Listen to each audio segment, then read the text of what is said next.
Ramaya Ramabhadraya Ramachandraya Vedase Raghunathaya Nathaya Sitaya Pate Namaha. Yuddha chapter number 31. Ravana throws an illusion over Sita. The recitation begins now. When the spies told Ravana of the monkey hosts, unapproachable to foes, and Rama encamped on Mount Savila, the ruler of Lanka was a little upset thereby and said to the ministers standing by him, Rakshasas, now is the time for us to take counsel together. Fetch here all my ministers who are experts in the science of polity. Soon they came there accordingly, and he took counsel with them at great length about the steps to be taken. Then he gave them leave to depart, and himself retired into his palace. Then he sent for the Rakshasa Viddhujivha. Friend, you are the master of illusion. There is nothing of magic that you do not know. You are strong, courageous, and valiant. Let us throw an illusion over Sita. Fashion by your art a likeness of the head of Rama and of Kodanda his bow. The Rakshasa said humbly, Your orders shall be obeyed. Ravana was pleased and rewarded him amply with coin and ornaments.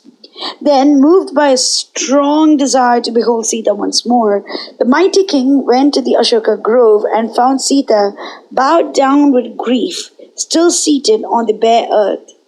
Ill-fitted to endure suffering, she sat there helpless in the midst of the terrible Rakshasas and meditating all the time on her lord Rama. Ravana drew near her and, as if he brought her some joyful news, he cried audaciously, Sita, despite my best efforts to win you over, you trusted Rama for help and you put me to shame with cruel words, didn't you? Now that warrior, who by a stroke of luck killed my generals Kara and Dushna, he himself has been slain in battle by my troops. The thing upon which you depended for support has now been uprooted. I have brought your pride to dust, have I not? This calamity will of itself bring you to me as my wife without any word of request from me. Cast away from you this foolish obstinacy. Rama is dead. What use can he be to you now? You shall be the queen and mistress of all my wives. Oh, you have gathered little merit in the past. You have gone without wealth and the pleasures of love, the supreme ends of life. Fool that you are, you're proud of your fancied wisdom. Let me tell you how Rama met his death, even as Vritra the Asura met his death at the hands of Indra. Intending to kill me, he had come to the northern shores of the ocean and was encamped there with the army of Sugriva. At night, when they were deep asleep after their long and weary travel, my spies visited the camp secretly and discovered every detail that I wanted. My Rakshasa forces, led by Prahasta, has annihilated from the face of the earth the army of Rama and Lakshmana with broad swords, iron wheels, clubs, bolts, sticks, loaded with molten metals, with cudgels and pestles and other weapons. My Rakshasas wreaked havoc among the monkeys. Then Prahasta, the terror of his foes, came upon Rama, where he lay sound asleep and deftly cut off with his sword the head of your husband. Vibhishana was caught trying to escape. Lakshmana and the monkey troops have been scattered to the various quarters of the earth. Sugriva lies there with his neck broken, Hanuman with his jaw shattered. Jambavan, with his legs cut off, is stretched on the ground like a tree uprooted. Men and Dvividha are swimming in a pool of blood, heaving deep sighs and dismal groans. They are severely cut at the loins and can hardly survive. Panasa lies on the ground, pierced like a jackfruit by my Rakshasas.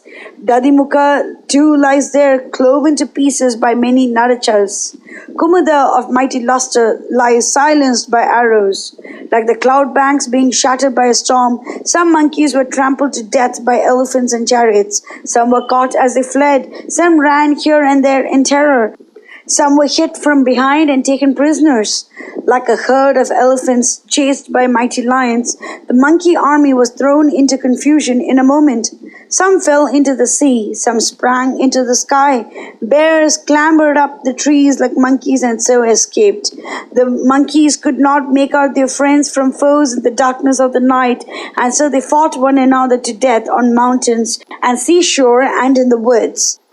Thus your husband and his army have been utterly destroyed by my forces.